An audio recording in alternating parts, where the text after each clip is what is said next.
Kaçır beni ahenk, al beni birlik. Artık barınamam gölge varlıkta. Ver cüceye, onun olsun şairlik. Şimdi gözüm büyük sanatkarlıkta. Öteler, öteler, gayemin malı. Mesafe ekinim, zaman madenim. Gökte saman yolu benim olmalı. Dipsizlik gölünde inciler benim. Diz çök ey zorlu nefs, önümde diz çök. Heybem hayat dolu deste ve yumak. Sen bütün dalların birleştiği kök. Biricik mesafem sonsuza varmak. Bismillahirrahmanirrahim. Mısralara Yolculuk programına hoş geldiniz değerli izleyiciler. Allah'ın selamı, rahmeti ve bereketiyle selamlıyorum. Değerli izleyiciler, Mısralara Yolculuk programı için her programda dile getirdiğimiz gibi sözden, sözün sahibinden, şiirden, şairden bahsediyoruz. Bu programımızda da bir misafirimiz var. Necip Fazıl Kısakürek üzerine onun şiiri, hayatı ve şiir poetikası hakkında konuşacağız. İnşallah Erkan Hocam, Erkan Kadgah Hocam. Evet. Hoş geldiniz hocam. Hoş bulduk hocam. İyisiniz inşallah. Allah razı olsun hocam. Elhamdülillah. Hocam biliyorsunuz birçok şairin ve yazarın kendi hayatı içerisinde mutlaka bazı nükteler onun eserlerine yansımış. Yani hayatının yaşamış olduğu bazı bölümleri, durumlar onun hayatına yansımış. Dolayısıyla şairlerin hayatından etkiler şiirlerinin sözleri arasında, yazarların hayatından etkiler kendi metinleri arasında saklıdır. Biz de buna bakarak şöyle diyebilir miyiz? Acaba üstadın çocukluk döneminin onun şairlik ruhu üzerinde nasıl bir etkisi var? Biz buradan başlayalım.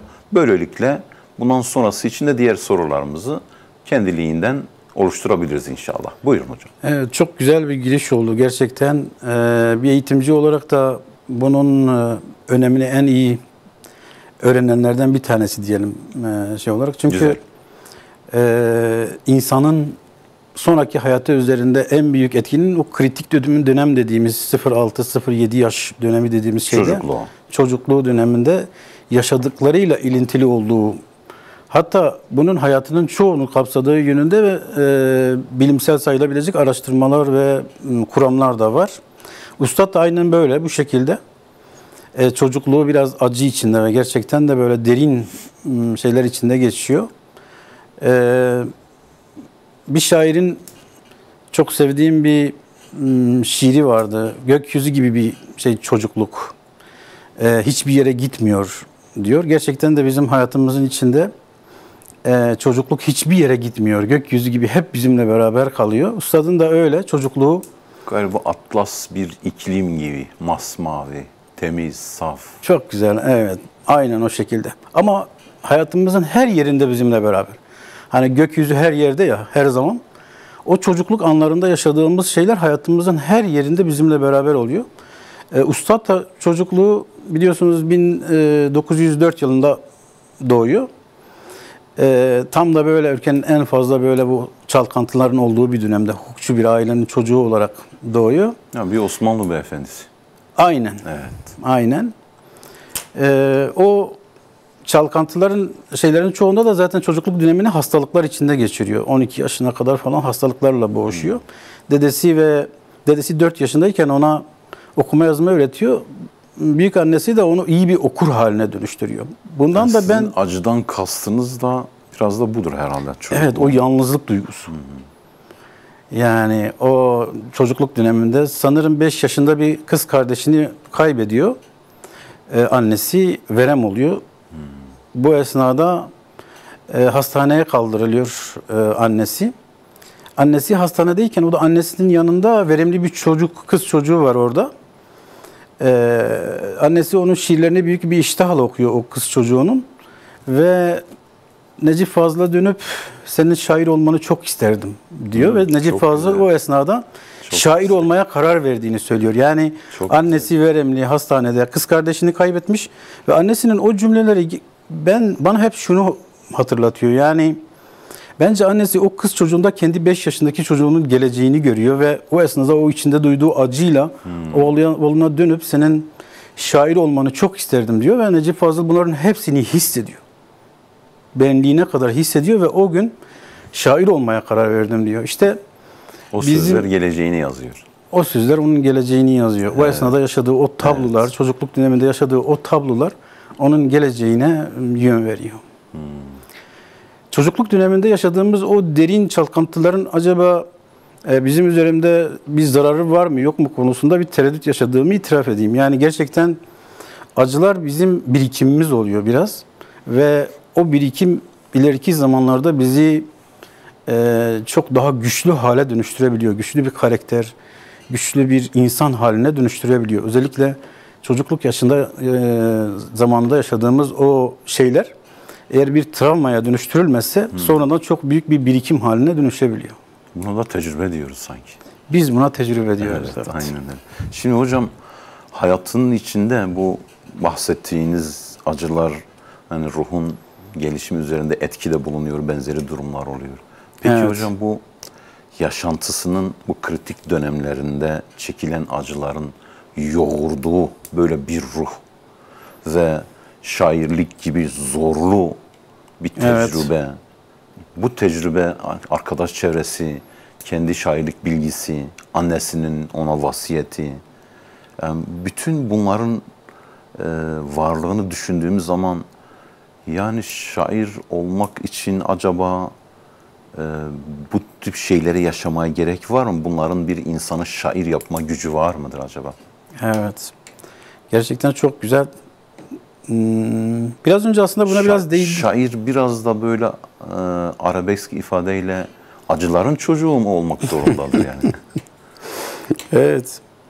Galiba acılar yaşadığımız o öfkeler, o sevinçler, o derin hüzünler bizi pişiren ateş oluyor. Yani biz onların içinde ham olmaktan kurtuluyoruz, yoğruluyoruz, pişiyoruz yani. O hani hayat bir şair içinde, normal bir insan içinde anı biriktirme işidir. Zihnimizin içinde anılar oluşturma. O anılar bizim birikimimizdir. Yani bizi zengin kılan şey zihnimizin içinde toplayabildiğimiz anıların miktarıdır. Ve anılar rutin dönemlerde oluşmuyor. Genelde o çalkantıların, o duygular arasındaki uç noktalara gidiş gelişlerdeki o anlardan meydana geliyor. Şair ruhu da bence o esnada o derinliği kazanıyor. Yani o ateş dedik ya, hani güneş de bir ateş, ateş bir şey ve güneş önümüzü aydınlatan şey olmaya başlıyor. Biz görmeye başlıyor. Yani içten, o derinlerden o şeyi görmeye başlıyor. Necip Fazıl'ın hayatı da biraz böyle geçiyor. Yani çocukluk dönemlerinde biraz da haşarı, biraz da yaramaz bir şeyi de var, bir özelliği de var. Neticede her çocuk böyledir ya. Her çocuk böyledir. Bir de hasta da olsa mutlaka her çocuğun böyle bir durumu vardır. Yani Necip Fazıl'da biraz fazla var. Yani düşünün ilk olarak bir Fransız okuluna gidiyor. Sonra Amerikan Koleji'ne gidiyor ama çok yaramaz olduğu için Amerika Koleji'nden kovuluyor mesela. Yani onu okuldan kovuyorlar. Yani o kadar yaramaz bir çocuk.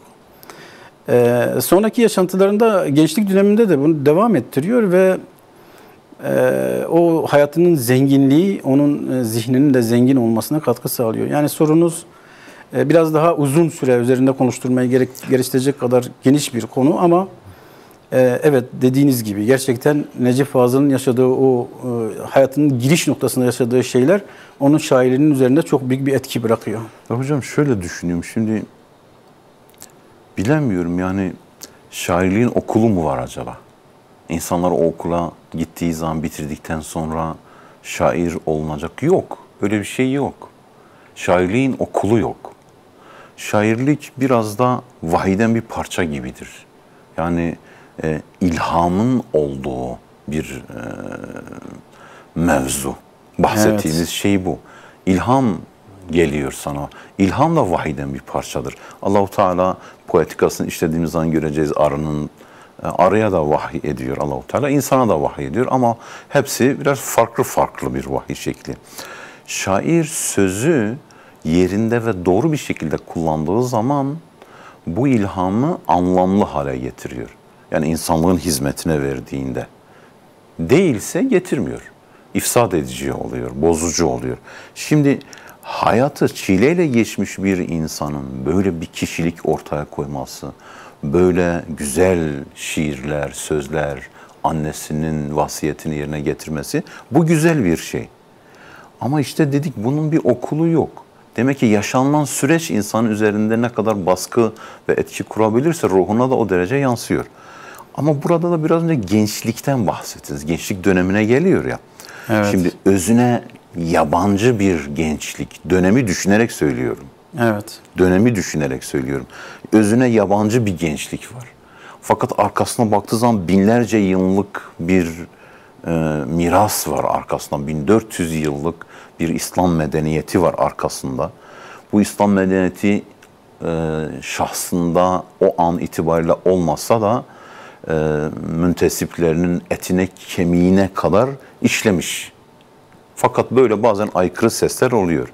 Şimdi burada Batı hayranlığı dönem itibarıyla, Batı hayranlığına kendini kapılmış bir nesil nasıl olabiliyor yani? Evet. Yani öncelikle bu şiirin üzerinde okul, eğitim konusunu irdeleyecek olursak, evet, şairliğin bir okulu yok. Evet. Şairlik böyle okulda öğretilebilecek bir şey değil. Aslında şiir ve şairlik çok fazla da tarifi yapılabilecek bir şey de değil. Yani tanımı yapılabilecek bir şey de değil. Bir şeyin içine sokmak, nasıl olduğu konusunu irdeleyebilmek gerçekten çok zor. Biraz önce söylediğiniz örnek çok güzel. Arı misali. Yani arı Necip Fazıl'ın Poetikası'nın ilk sözüdür. O da vahye muhatap. Evet. Olur. Yani bal yapar ama nasıl yaptığını bilmez der. Yani şair de şiir yazar ama nasıl yazdığını bilmez. Ama şiirin etkin olduğu, şiirin çok fazla irdelendiği, şiirin sürekli konuşulduğu bir ortamda, bir arkadaş çevresi içinde büyümek şairliğe etki yapar mı? Bence etki yapar. Yani evet, o konuda bir katkısı olur. Bazen bunun tersini düşündüğüm oluyor. Yani sanki o esnada kişinin zihninin içinde yaşadığı dünya, o masumiyeti kayboluyor. Çünkü siz birileriyle beraber şiiri değerlendirmeye başladığınız an ya da şiir okumaya başladığınız zaman, böyle çok fazla böyle şey yapmaya başladığınız zaman sanki kendinizi kaybediyorsunuz, bir taklit sürecine giriyorsunuz. Başkalarını okuyorsunuz, etkileniyorsunuz ve kendinizden ziyade başkalarını yaşatmaya çalışıyorsunuz gibi bir his içine girdiğim dönemler de oluyor şiirle ilgili. Ama işte o esnada o birikimlerin hepsini o çevrede edindiği, çünkü Necip Fazıl gerçekten gençlik döneminde de sonraki süreçlerinde de o şeyde iyi bir entelektüel ortam içinde geçiyor. Yani o dönemin, o çağın gerek genç gerek yaşlı etkin şairlerinin arasında büyüyor. Onlarla arkadaşlıklar yaparak, konuşarak, sohbet ederek geçiriyor. Ama Necip Fazıl oluyor. Yani o kendindeki o şeyi, masumiyeti de yitirmiyor. Kirlenmiyor. Yani kendi şahsının şeyine kirlenmiyor. Kendinden de bir şey katıyor. Galiba en iyi şairlik bu. Yani onun eğitimi içinde büyümek ama o kendi içindeki o ruhu da aktarabilmek, beraber şey yapabilmek. İkinci tespitiniz de çok güzel. Gerçekten ilk gençlik yılları Osmanlı dönemi içinde geçiyor ama gerçekten o esnada Batı hayranlığı içinde büyüyen bir entelektüel kesim var. Yani sonraki süreçte de bu şey. Zaten Necip Fazıl Fransa'ya gönderiliyor. Yani Paris'e gönderiliyor. Oranın eğitimini alsın diye. Oradan o eğitimi, o şeyi alsın diye. Fransa'ya gönderilen bir öğrenci şey var. Bir yılını Paris'te geçiriyor. Necip Fazıl onların içinde de o Batı taklitçiliğinin ya da Batı'nın taklit edilmeye çalışıldığı dönemin en hararetli olduğu dönemler onun gençliğini kapsıyor. Gerçekten de o taklitçi, o gençlik içindeki o taklitçi şey, o esnada onun o gençliğinin o şey dönemlerinde en hararetli dönemini yaşıyor ve Necip Fazıl da öyle yetiştirilmeye çalışılıyor. Yani o zamanın şey içinde öyle yetiştirilmeye çalışılıyor. Şimdi söylediğinizi düşününce aklıma geldi ki hocam, bu İttihat ve Terakki bünyesinde Tanzimat döneminin birçok şairi ve yazarı, çizeri, entelektüel birikimi olanlar Batı'ya gönderildikleri zaman, mesela diyelim eğer yanılmıyorsam Şinasi olacaktı. Maliye konusunda ihtisas yapıp gelmesi adına gönderildi. Adam döndükten sonra Taşşuku Talat ve Fitnat tiyatro yazıyor. Evet. Yani gitti maliye üzerine araştırma yapmak üzere, uzman olmak üzere ama tiyatrocu olarak geri döndü. Bizden sürekli yani doğudan batıya doğru bir akış olduğunda bir kompleks var. Çok ama güzel. zihinler Batı medeniyetinin ve sisteminin kontrolünde bir eğitime tabi tutulduğu zaman başka ne bekleyebilirsin ki yani?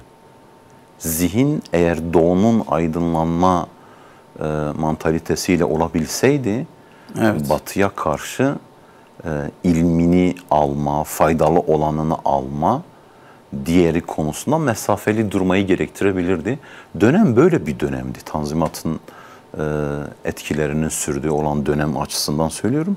Demek ki Batı hayranı bir nesil herhalde böyle bundan dolayı olsa gereken topluma kazandırdıkları konusunda düşünüyorum. Burada birkaç cümle de gerçekten söylemek istiyorum. Tespitinize kesinlikle katılıyorum. Şimdi ilim, bilgi, teknoloji insanlığın ortak ürünüdür. Evet. İnsanlığın bütün beyinlerinin toplandığı yer. Tabii ki bilgi, birikim ve teknoloji, ilim güç merkezine doğru bir akıntı içine girer. Yani güce doğru bir akar. Ama o Çin'de bile olsa gidip onu almak lazım. Peki siz onu niye alıyorsunuz? Yani öğrenciyi batıya niye gönderiyorsunuz? Bakıyorsunuz refah bir toplum var. Şeyde de gelişmiş. O zaman git bir öğren bakalım bunlar ne yaptılar da bu hale geldiler. Bunu da bize de getirelim. Yani biz de yapalım. O teknolojiyi getirelim, o şeyi getirelim. Ama bizim o esnadaki Batı taklitçiliğimiz bence bilim ve o teknolojiden ziyade daha çok sosyal yaşam ve kültür üzerine oluyor ki bu halkına dönen kişilerde de bir kompleks şey oluşturmaya başlıyor. Yani gittiğinde ona karşı bir alçaklık duygusu hissetmeye başlıyor. Evet. Büyüleniyor. Siz hayran olduğunuz bir şeyle yarışamazsınız ki. Siz ancak ona tabi olursunuz. Elbette ki gelişemezsiniz. Teslimiyet gösterirsiniz. Teslimiyet gösterirsiniz. Onlara teslim olursunuz. Sadece onların bir yan şeyi olmak için çaba harcamaya devam edersiniz. O esnada da zihniyet o şekilde gelişiyor. Yani nitekim biz hiçbir zaman da onların seviyesine ulaşamadık. Onlar hep böyle o şeyi ellerinde tuttular. Biz de kenardan izledik. Sadece onlar gibi olmak için bir çaba içine girdik. Yani olunması gereken değil. Olunması gereken gibi. Onlara yetişmedik. Yani onlara şey yapmadık. Biz çünkü kendimiz gibi tutmadık. Zaten gönderilip gelen kişiler işte sonraki yazılarında da kendi halklarından iğrenmeye başlıyorlar hocam. Evet, maalesef bu da var. Evet, kendi halklarının seviyesine inmiyorlar, sevmiyorlar. Şimdi bunun üzerinde niye duruyoruz hocam? Gerçi bundan bir iki sorun daha olacak da. Evet. Bunun üzerinde durumumuzu bir iki soru sonrası daha iyi açıklayacağımıza inanıyorum. Aynen. Şimdi böyle bir kompleks içerisinde yaşayan, böyle bir ortamda yaşayan, bahsetmiş olduğumuz üstadın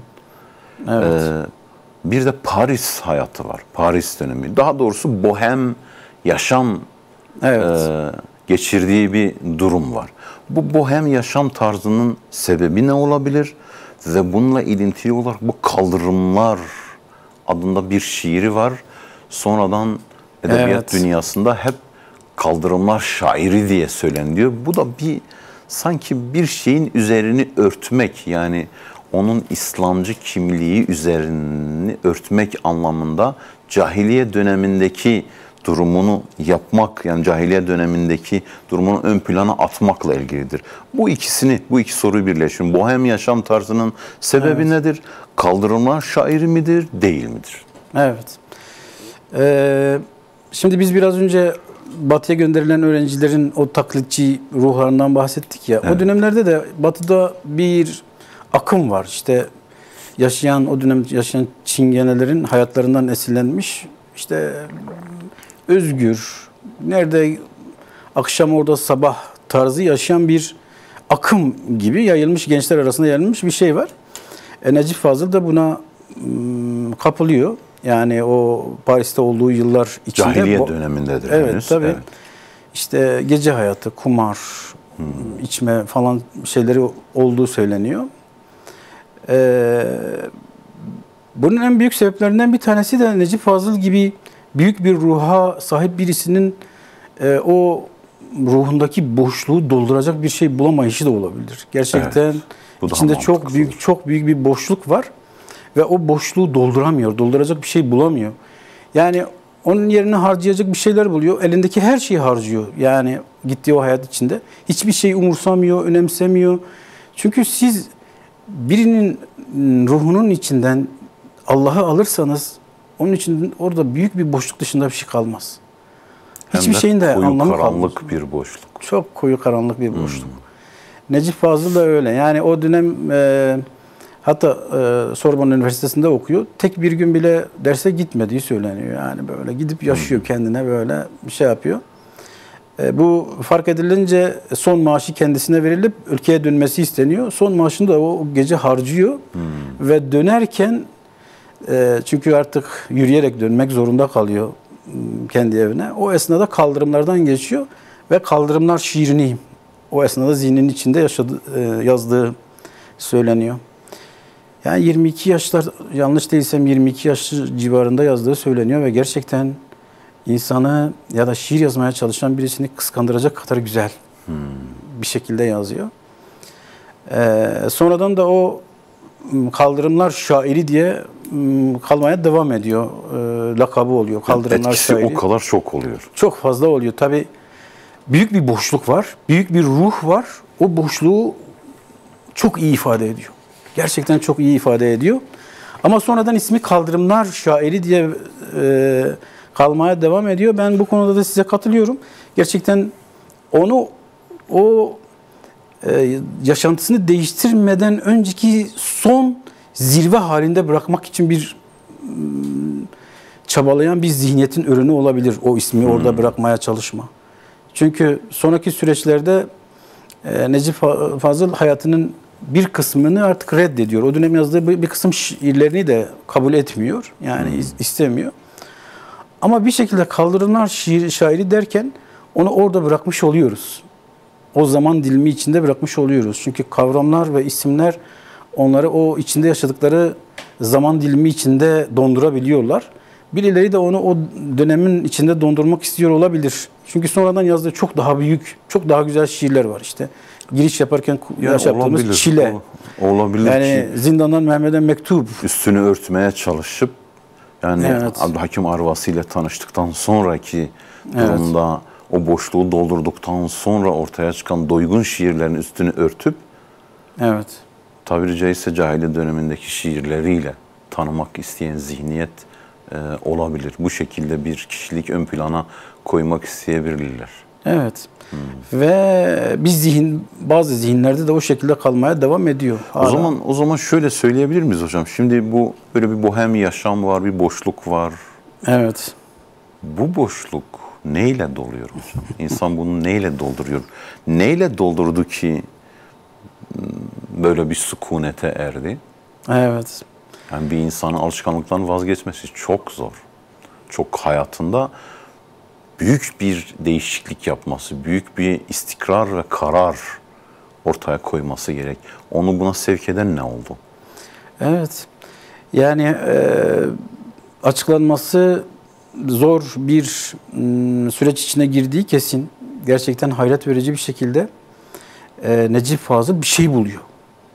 Hem de öyle bir şey buluyor ki dört elle sarılıyor ve bunu şiirlerine o şekilde o kadar güçlü yansıtıyor ki Necip Fazıl oluyor. O bulduğu şey. Normalde biliyorsunuz Necip Fazıl iyi bir eğitim almış. Yani kendi döneminin gençliğine göre, kendi döneminin ortalama insan şeyine göre de çok daha iyi bir eğitim almış. Ve bu öyle bir eğitimden geçmiş ki işte Seyyid Abdülhakim Arvasi gibi kişilerin bilgilerini küçümseyen, önemsemeyen bir zihin yapısıyla büyütülmüş.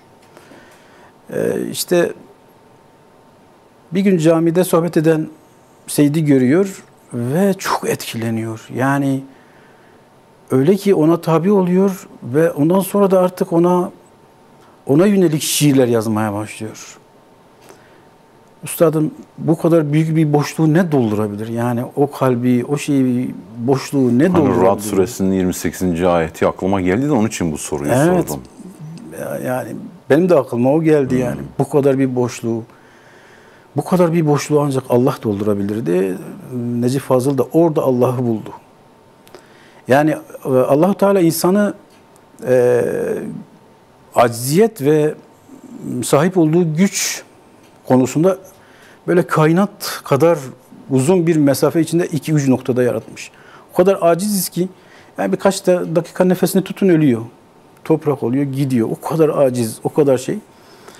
Ama o insanın kalbine, o insanın yüreğine, bütün hayaline, bütün kainatı sığdırabiliyorsunuz. Ve onun kalbine Allah'ı sığdırabiliyorsunuz. İşte Necip Fazıl o bohem yaşam tarzı döneminde yaşadığı o boşluğu dolduracak şeyi buluyor. O da Allah'tır. Necip Fazıl orada Allah'ı buluyor. Gerçekten bulduğu şey de... Kalpler ancak Allah'ın zikri ile mutmain olur diyen ayet-i kerime bu hakikati böylece vurgulamış. Evet, ne güzel vurgulamış değil mi? Evet. Çok da güzel vurgulamış. Şimdi bu gerçekten etkileyici bir şey. Düşün, Sorbonne Üniversitesi dediniz ve böyle bir eğitim almış. Evet. Muadillerinin şeyiyle, vurgusuyla çağdaş bir eğitim almış.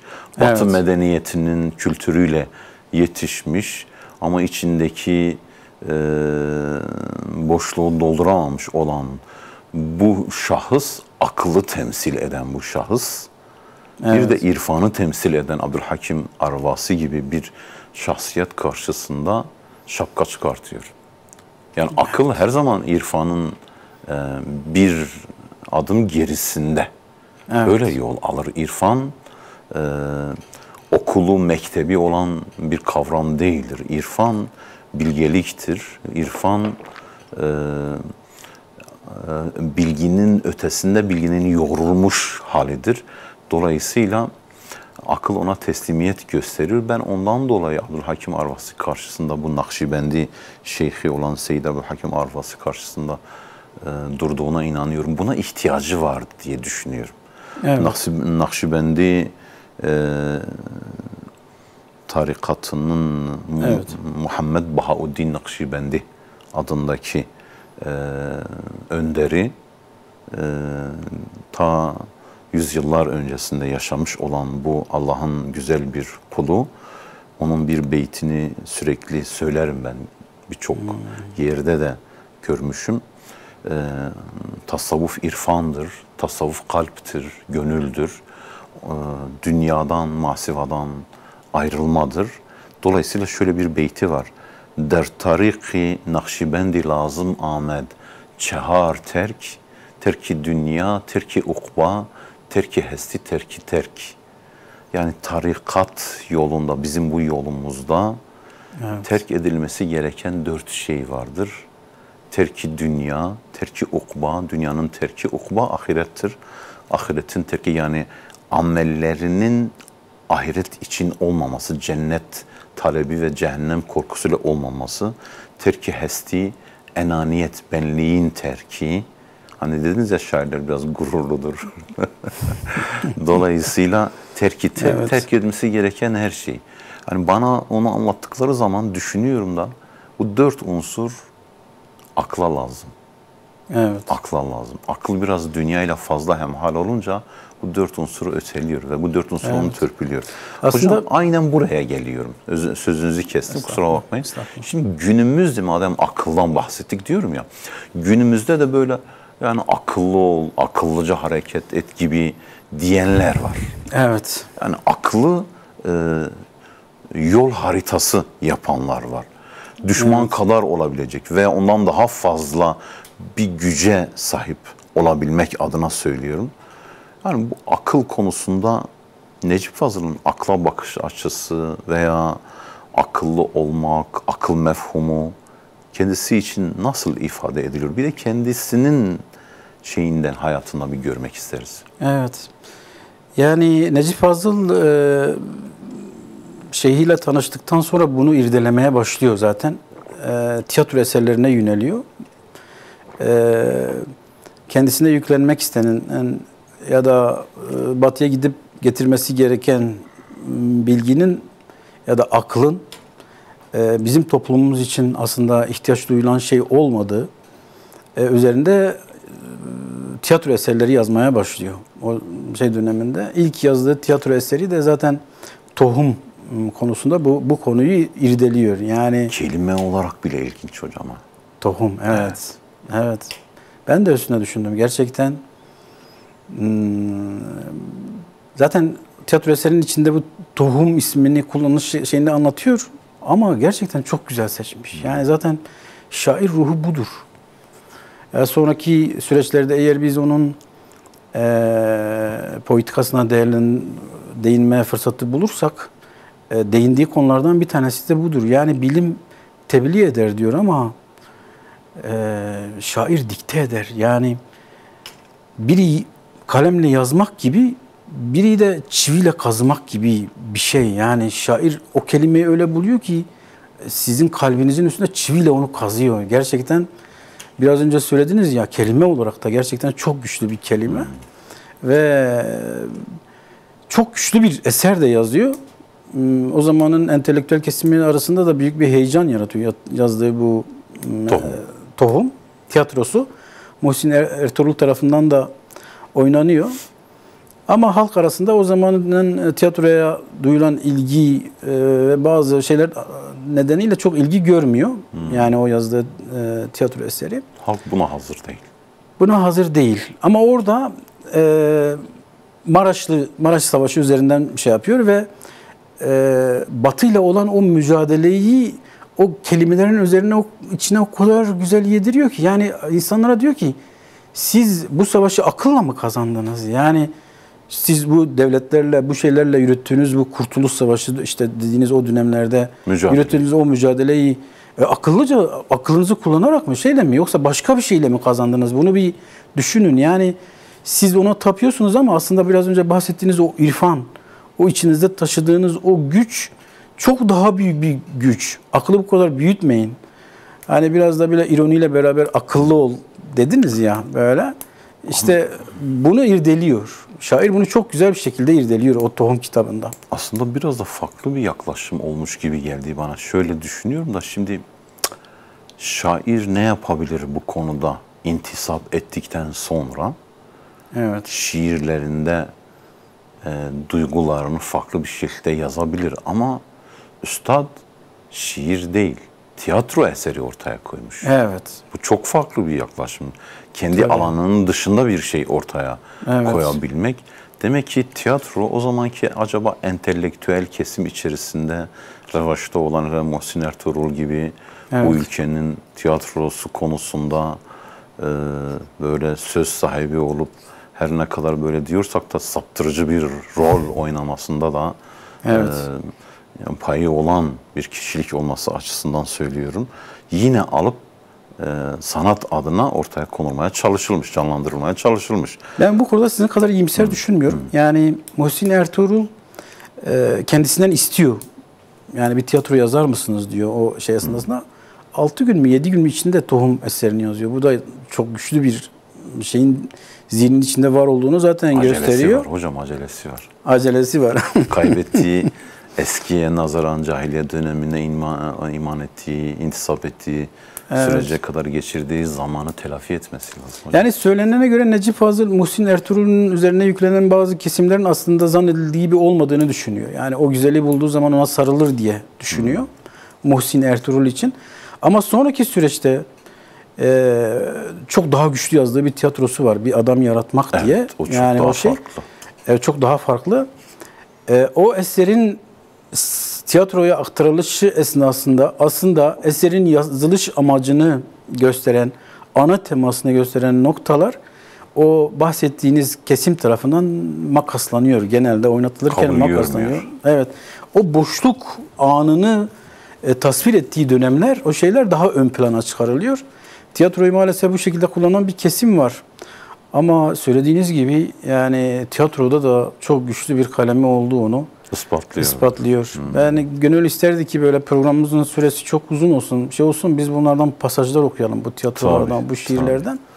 Ama programımızın süresi buna şey vermiyor. Nasip başka bir konuda, başka bir programda da bunu ele alabiliriz. Ama İnşallah. hocam şimdi akılla yaklaşımı ve akıllı nasıl irfanın emrine soktuğu konusunda hemfikiriz. Fakat şöyle bir şey var. Sanki üstadın bu yol değişikliği ve benzeri durumda bir payda ölümün korkusu var. Evet. Yani şairler ve ölüm mevzu bahis olunca çok farklı. Ölüm bize ne yakın, bize ne uzak ölüm. Ölümsüzlüğü tattık, ne yapsın bize ölüm diye söylemesi ve böyle dile getirmesi ölüm karşısında, bu korkuyu yenmesinde de bu durumun bir rolü var. İntisabın bir rolü var. Aynen. Zaten bulduğu şey galiba o. Yani biraz önce programımızın zamanından şey yaptık ama eğer zamanımız varsa, müsaadeniz olursa özellikle ölüm korkusunu bu insan yaratmak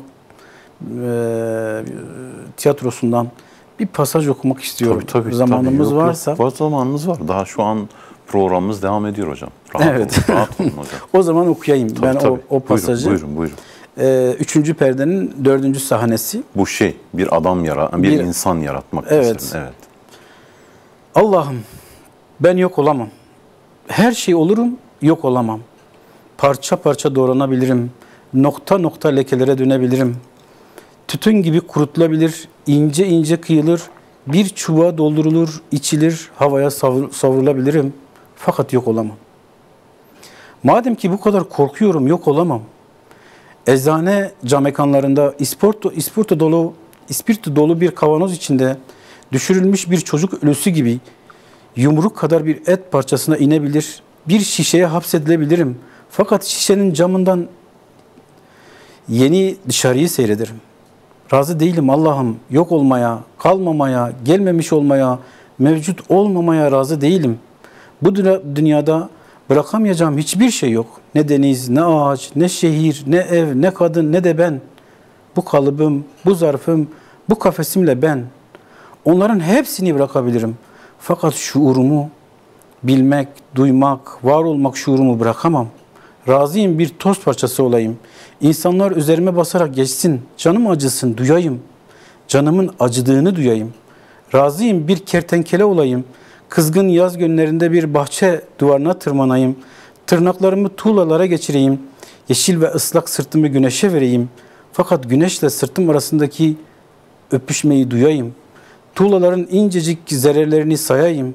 Kovuklardaki böceklerin bir boru içindeki bakar gibi bana baktıklarını göreyim ve düşüneyim. Razıyım bir nokta olayım. Fakat o noktaya bütün kainat, bütün mevcudu ile dolsun. Ben yok olamam. Ağlarım, tepinirim, çatlarım, çıldırırım, ölürüm fakat yok olamam. Ölürüm fakat yok olamam. Evet. Her şey benim olsun vereyim. Gökler, yıldızlar, gökteki samanyolu, ay, dünya vereyim. Fakat aklım bana kalsın, aklım bana kalsın, aklım bana kalsın. Oldukça etkileyici ve oldukça farklı bir şey. Yani bu yokluk felsefesi sürekli Batı medeniyetinin temel dayanağı olmuş. Ölümden sonra olmamak, materyal düşüncenin ürünü olarak ölümden sonra olmamak, ölümden sonra bir hiçlik, ölümden sonra bu nihilist bir yaşam ve düşünce tarzı, ölümden sonra toprak olma ve benzeri durum. Evet. Yani böyle bir eğitim alan bir insanın, bu böyle bir sistemin, böyle bir medeniyetin gölgesinde yaşayan, beslenen, büyüyen bir insanın ölüme karşı galiba korkusunda aklına kalabilecek şairane düşüncesi bu olabilir. Başka bunun ötesi yoktur. Ama bunu o kadar hissetmiş ki, o kadar hissederek yazmış ki, yani gerçekten sonraki şeyde bunu nasıl yendiğini anlatıyor. Yani bu kadar büyük bir korkuyu nasıl yendiğini anlatıyor. Bahsettiğiniz gibi işte o eğitimle aslında şu anda kendimiz için örnek kabul ettiğimiz o eğitimle yetiştirilen bir insanın zihninin içinde bu kadar büyük bir korku oluşur ustam.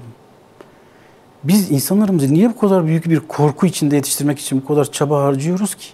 Aslında hocam Doğu felsefesinde böyle bir durum yok. Evet.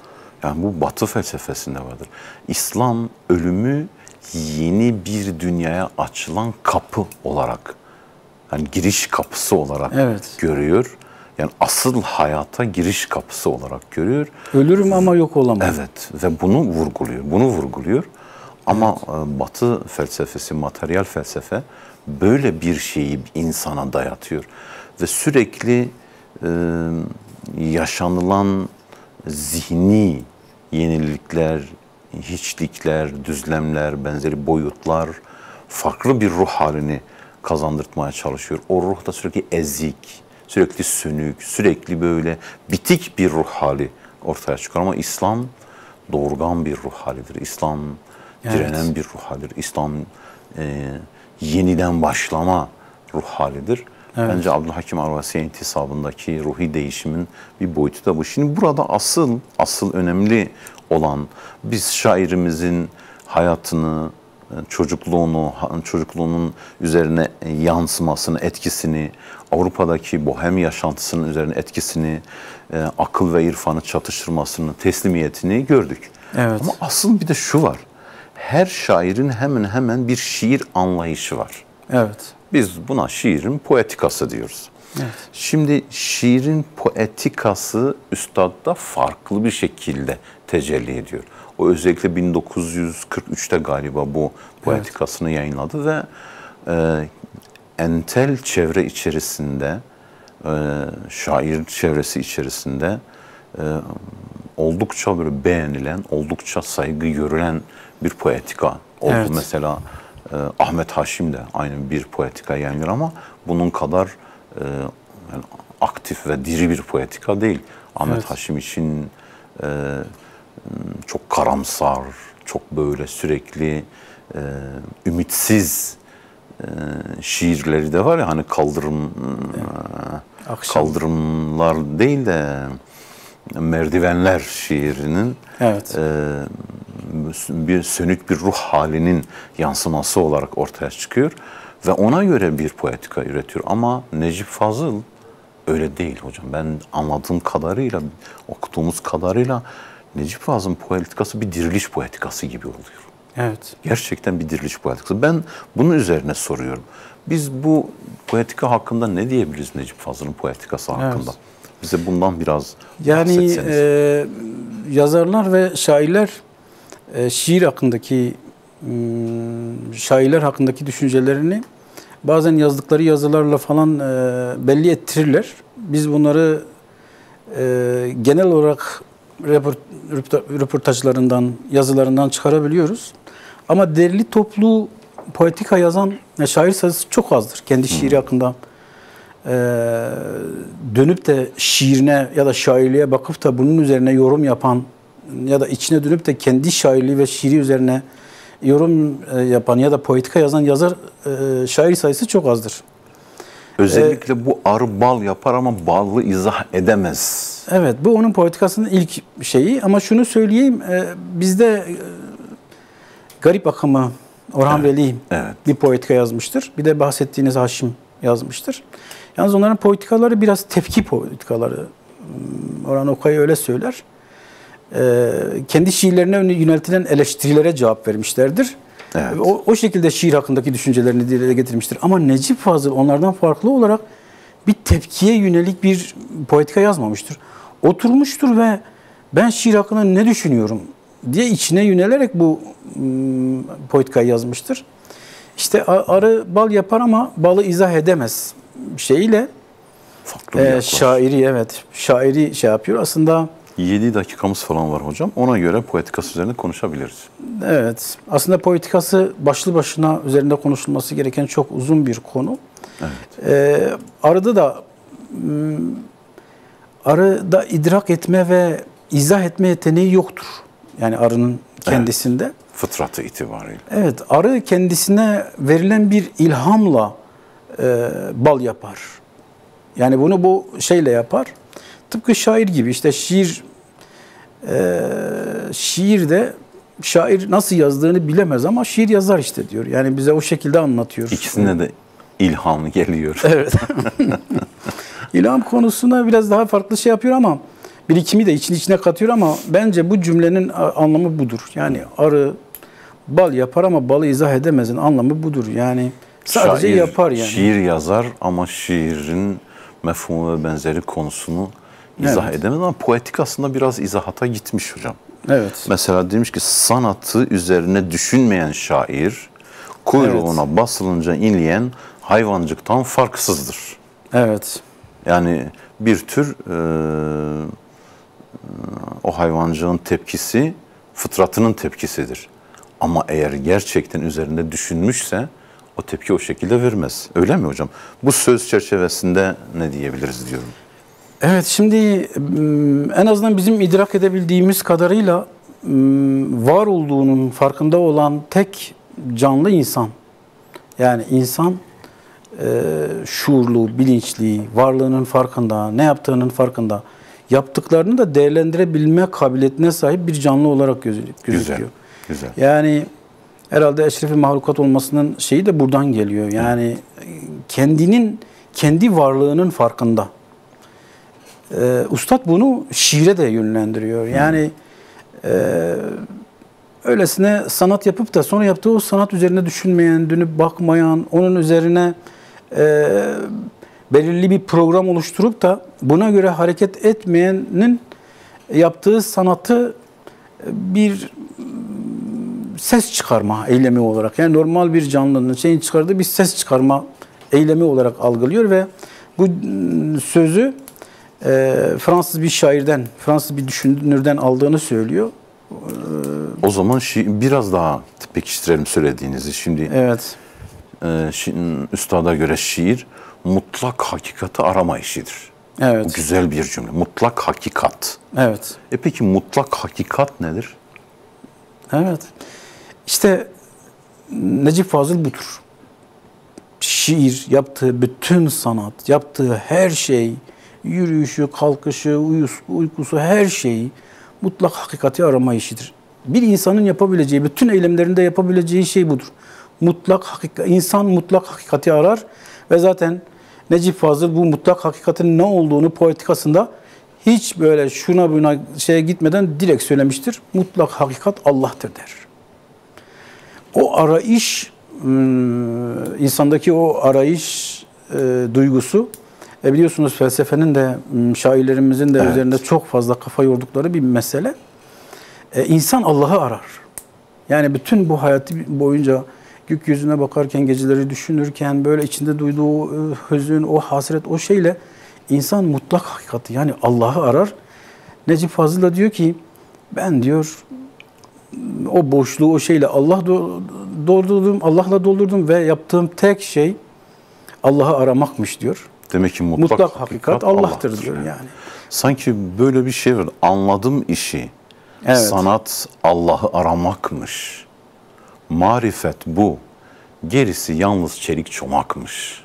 Ben çok güzel. Bu beyti sanat çok diye bir şeyinde evet. Yani şimdi bizim sanatçı kesimimin sanatı çok farklı alanlara götürüp tekebbür derecesinde büyüklenmelerini düşünüyorum da evet. Sanatın marifetle ilişkisi olup Allah'ın emrinde olan, Allah'ın kendisini arama olan bir hakikat, mutlak hakikat olma işi çok öz ve güzel açıklanmış gerçekten. Çok güzel hocam.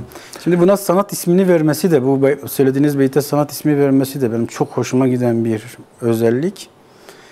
Ya biz insan olarak, yani varlık olarak, insan olarak galiba biz sanat yapan varlığız hocam. Evet, hayır şeyimiz öyledir. Yani evet. Kendimiz bir sanat eseriyiz. Yani bir sanatçının ürünüyüz. Yani eşrefi mahlukatız. Yani düşünün, şu çayı bile böyle bardağı yaparken bile sanatla yapmaya çalışıyoruz. Evet. Yemek yerken bile o yemeği süslüyoruz, böyle şey yapıyoruz ve direkt yemiyoruz. Yani ona bir yemeği bile sanatla yapıyoruz. Demek ki fıtratta bu var. Allah-u Teala bizi sanatla yaratmış. Biz de mahlukat olarak sanatla uğraşmak konusunda böyle bir teslimiyet göstermekle yükümlüyüz. Hocam daha çok uzatmak isterdik. Yani ilmin tebliğ, şiirin telkin ifade ettiğini, şiirde ne söylendiğini, nasıl söylendiğini konusu üzerinde de durup daha fazla da uzatabilirdik. Ama konumuz, zamanımız burada doluyor. Ben katılımınız için teşekkür ediyorum. Ben Başka çok teşekkür ediyorum. Çok programda- zevk aldım. Yani gerçekten sizinle konuşmak, beraber olmak çok güzeldi. Ben de çok memnun oldum. Allah razı olsun. Allah sizden Başka razı bir olsun. programda, başka bir konu üzerinde de inşallah görüşebiliriz. Bitirmeden üstadın bir şiiriyle bitirmek istiyorduk demiştik. Ölümün Odası diye bir şiir var. Ben izninizle onu okuyayım. Buradan izleyicilerimiz için de aynı şekilde sizinle beraber bir program yaptığımız için memnun oldum. Teşekkür ediyorum. Allah razı olsun. Allah sizden razı olsun. Ölümün Odası. Bir oda. Yerde bir mum, perdeler indirilmiş. Yerde çıplak bir gömlek, korkusundan dirilmiş. Süt beyaz duvarlarda çivilerin gölgesi, artık ne bir çıtırdı ne de bir ayak sesi. Yatıyor yatağında dimdik, upuzun ölü, üstü boynuna kadar bir çarşafla örtülü. Bezin üstünde ayak parmaklarının izi, mum alevinden sarı, baygın ve donuk benzi. Son nefesle göğsü boş, eli boş uzanmış yana, gözleri renkli bir cam, mıhlı azap tavana. Sarkık dudaklarının ucunda bir iz var, küçük bir çizgi, küçük, titreyen bir an kadar. Sarkık dudaklarında sılı titrek bir an, belli ki birdenbire gitmiş çırpınamadan diye üstadın böyle bir şiiri de var. Değerli izleyiciler, aslında üstadın birçok şiirlerinden örnekler verebilirdik. Zindanda Mehmet'i anlatan şiiri de başta olmak üzere. Fakat bu kadarla yetinelim. Bu programımızda da bu kişilik ve şahsiyetten Necip Fazıl'dan bahsettik değerli konuğumuzla beraber. Önümüzdeki programda daha farklı bir konu ve daha farklı bir konukla beraber olmak üzere Allah'ın selamı, rahmeti ve bereketiyle hepinizi selamlıyorum. Allah'a emanet olun.